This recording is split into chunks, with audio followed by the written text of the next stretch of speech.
wabarakatuh. Selamat siang Bapak Penguji, Bapak Ika Heru Setiawan yang saya hormati, Bapak Komang Sidi Arsana Wiguna sebagai mentor, dan juga Bapak Fisika Prasetyo Putra sebagai coach. Kali ini saya akan mempresentasikan rancangan aktualisasi saya yang berjudul Pembangunan Database Hasil Pengawasan Umum pada Pemerintah Daerah menggunakan Google Office untuk dasar penyusunan ikhtisar hasil pengawasan. Perkenalkan, nama saya Nisrina Nur Hadiati, jabatan Ahli Pertama Auditor dengan penempatan pada bagian analisa dan evaluasi hasil pengawasan, Sekretariat Inspektorat Jenderal Kementerian Dalam Negeri. Sekilas mengenai profil dari Inspektorat Jenderal. Inspektorat Jenderal merupakan unsur pengawas fungsional Kementerian Dalam Negeri yang dipimpin oleh Inspektur Jenderal dan mempunyai tugas melaksanakan pengawasan intern di lingkungan Kementerian Dalam Negeri dan pengawasan terhadap penyelenggaraan pemerintahan daerah sesuai dengan ketentuan peraturan perundang-undangan.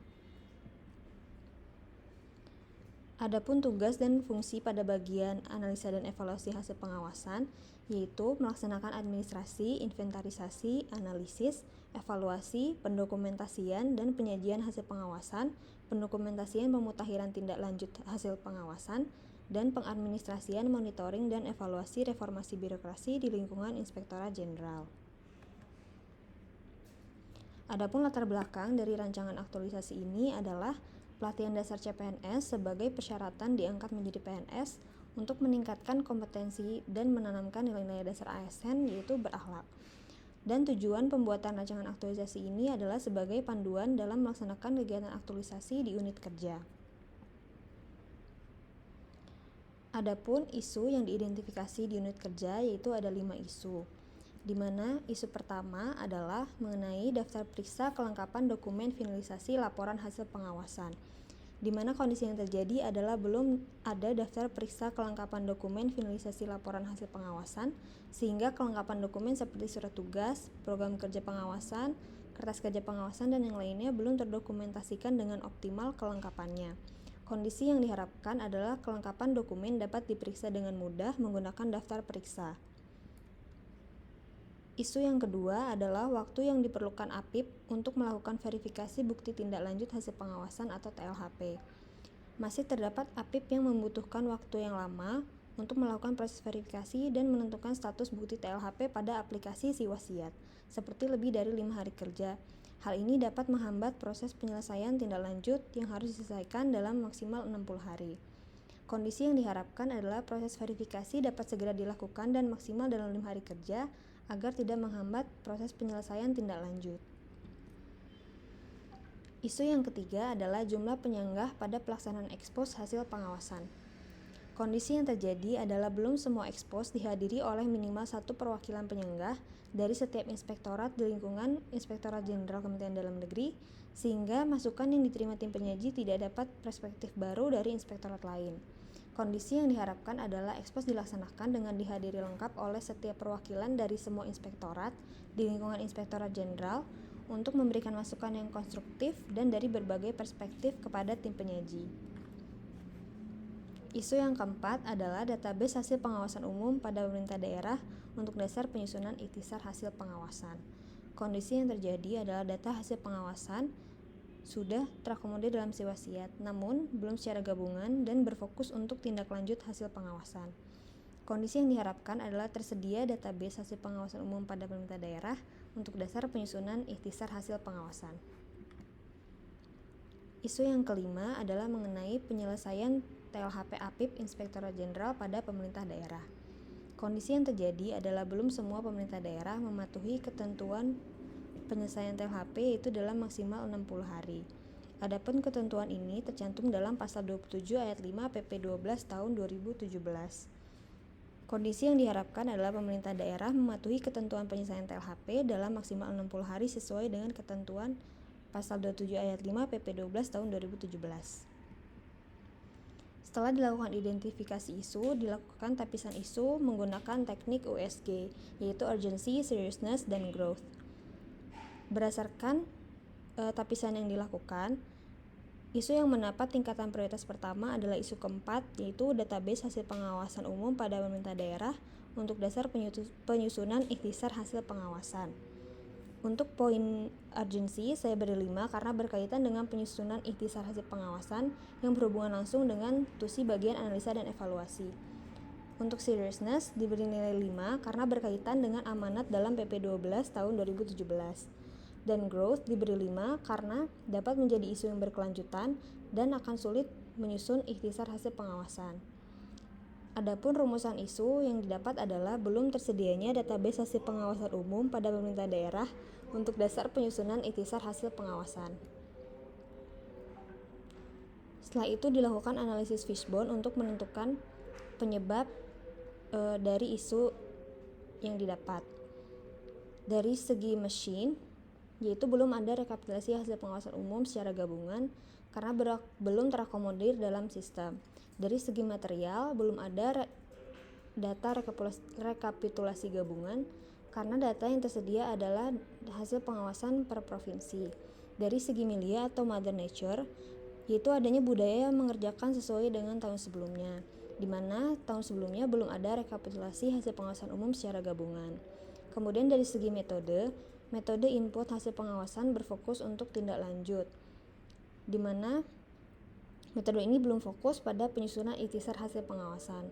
Dari segi yaitu belum ada personil yang membuat rekapitulasi gabungan, sehingga belum ada rekapitulasi hasil pengawasan umum secara gabungan. Dan dari segi measurement, kurangnya pembinaan atas pembuatan database hasil pengawasan umum untuk penyusunan ikhtisar hasil pengawasan.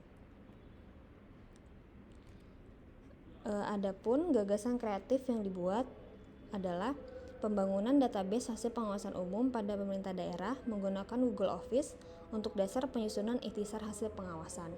Adapun kaitannya dengan pembelajaran agenda 3, yaitu manajemen ASN, diharapkan pembangunan database ini dapat membantu melaksanakan tugas dan fungsi sesuai ketentuan peraturan perundang-undangan, sebagaimana penyusunan ikhtisar hasil pengawasan penyelenggaraan pemerintah daerah diamanatkan dalam pasal 24 PP 12 tahun 2017 tentang pembinaan dan pengawasan penyelenggaraan pemerintahan daerah. Dan hubungannya dengan Smart ASN, yaitu diharapkan dapat meningkatkan salah satu kompetensi literasi digital, yaitu digital skill, dengan memanfaatkan teknologi untuk menjalankan tugas dan fungsi ASN. Adapun rangkaian kegiatan yang akan dilakukan pada masa aktualisasi yaitu terdapat 5 kegiatan. Kegiatan yang pertama adalah menelaah dokumen yang diperlukan untuk membuat rekapitulasi hasil pengawasan umum pada pemerintah daerah secara gabungan. Di mana tahap pertama adalah melakukan konsultasi dan bimbingan dengan atasan, tahap kedua adalah mengumpulkan dokumen yang diperlukan, tahap ketiga adalah menelaah dokumen yang diperlukan. Adapun kaitannya dengan nilai berakhlak yaitu berorientasi pelayanan dengan bersikap ramah dan memahami serta memenuhi kebutuhan. Akuntabel yaitu dengan bersikap cermat dan bertanggung jawab.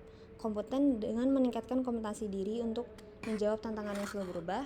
Harmonis yaitu dengan menghargai setiap orang. Loyal yaitu berdedikasi dan berkomitmen untuk memberikan hasil yang terbaik. Adaptif dengan bertindak proaktif dan kolaboratif dengan bekerja sama. Adapun kontribusinya terhadap organisasi yaitu berkontribusi dalam menjalankan tugas Inspektorat Jenderal melaksanakan pengawasan terhadap penyelenggaraan pemerintah daerah sesuai dengan ketentuan peraturan perundang-undangan dan menguatkan nilai kerjasama tim, integritas, dan kualitas. Untuk kegiatan kedua yaitu membuat Google Form dan Google Spreadsheet dengan sebagai database hasil pengawasan umum pada pemerintah daerah sebagai dasar penyusunan ikhtisar hasil pengawasan. Tahap pertama yaitu menyiapkan format Google Form. Kedua, membuat Google Form. Tahap ketiga, menyiapkan link Google Form untuk akses melalui Bitly. Dan tahap keempat, menyiapkan Google Spreadsheet. Adapun kaitannya dengan nilai berakhlak, yaitu berorientasi pelayanan dengan memahami dan memenuhi kebutuhan yang dibutuhkan. Akuntabel yaitu bersikap cermat, disiplin, dan bertanggung jawab. Kompeten yaitu dengan meningkatkan kompetensi diri untuk menjawab tantangan yang selalu berubah. Harmonis yaitu dengan membangun lingkungan kerja yang kondusif. Loyal dengan berdedikasi dan berkomitmen untuk memberikan hasil yang terbaik. Adaptif yaitu berinovasi dan mengembangkan kreativitas, serta kolaboratif dengan menggerakkan pemanfaatan sumber daya untuk tujuan bersama. Adapun kontribusinya untuk organisasi adalah berkontribusi dalam menjalankan tugas dan fungsi bagian ANEF, dalam menganalisis, mengevaluasi, dan menyajikan hasil pengawasan, dan menguatkan nilai integritas dan kualitas. Adapun Kegiatan yang ketiga yaitu melaporkan kepada atasan langsung dan melakukan evaluasi.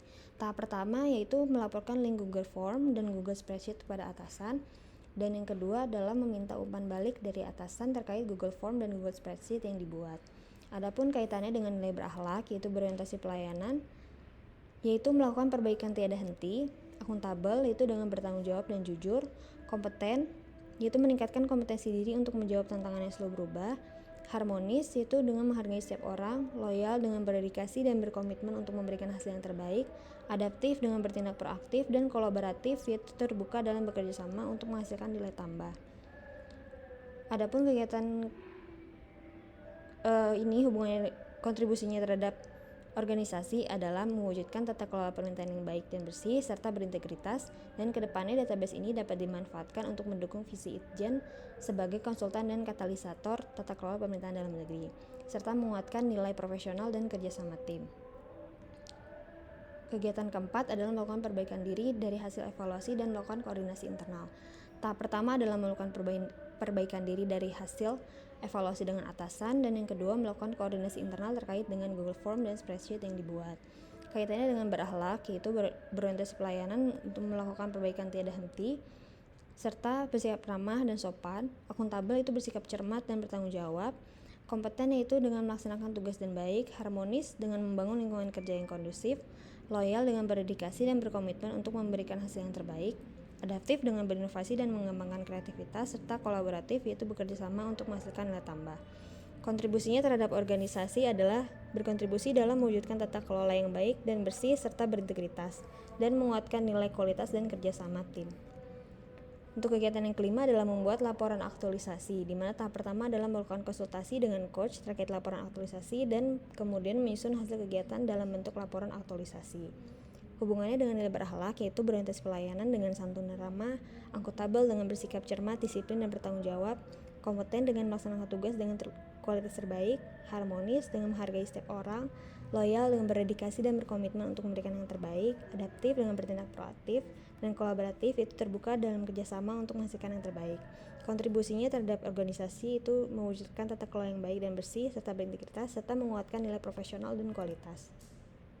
Adapun rencana jadwal kegiatan aktualisasi yaitu kegiatan pertama pada minggu pertama bulan Oktober, kegiatan kedua pada minggu kedua dan ketiga bulan Oktober, kegiatan ketiga pada minggu keempat bulan Oktober, kegiatan keempat pada minggu pertama bulan November, dan kegiatan kelima pada minggu kedua bulan November.